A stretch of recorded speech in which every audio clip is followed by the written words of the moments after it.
আসসালামু আলাইকুম। আমি আজকে পানি ভালো করে গরম করে এটার ভিতরে দুধ দিলাম, হাফ কেজি দুধ।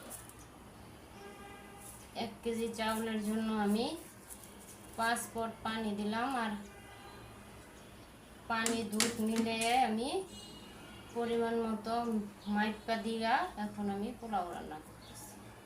পানিটা ভালো করে গরম করে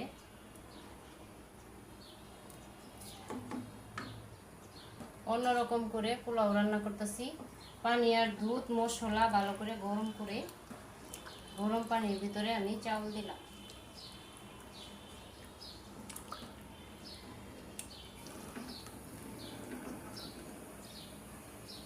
এরকম করে আমার দাদি রান্না করতো, এখন আজকে আমি এরকম করে রান্না করতেছি। দেখি আমার পোলাওটা কিরকম হয়।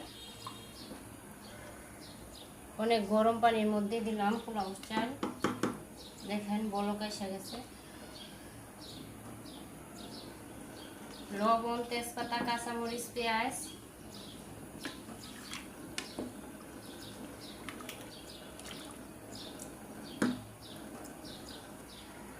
সব কিছু দিলাম। এখন শুধু ঢাকনা দিয়ে ঢেকে দেব।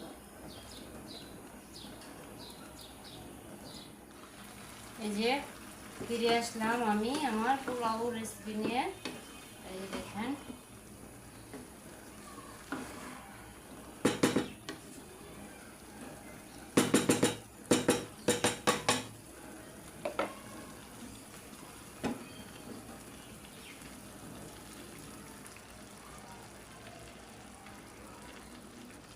এখন কয়েকটা কিশমিশ দিয়ে দেব।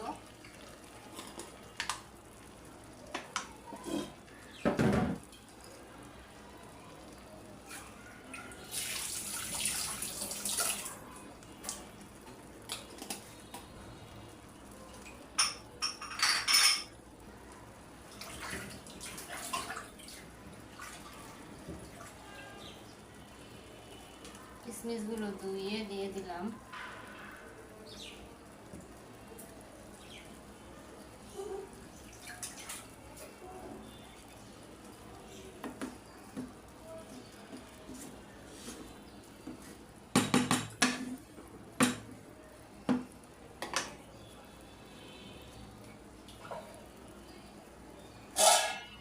এখন ঢাকনা দিয়ে রেখে দিই। কিছুক্ষণ পর পেঁয়াজ বেরেস্তা দিয়ে পরিবেশন করব। চুলা কমাই দিলাম।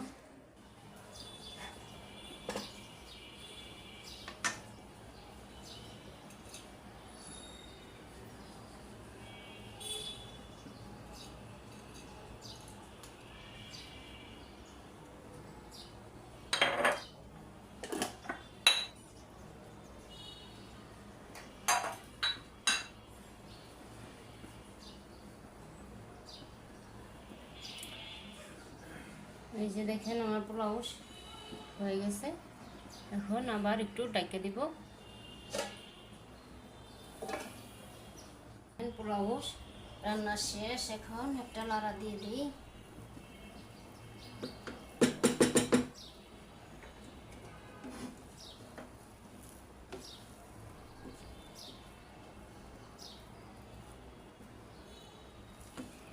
কিশমিশ। আল্লাহ হাফেজ।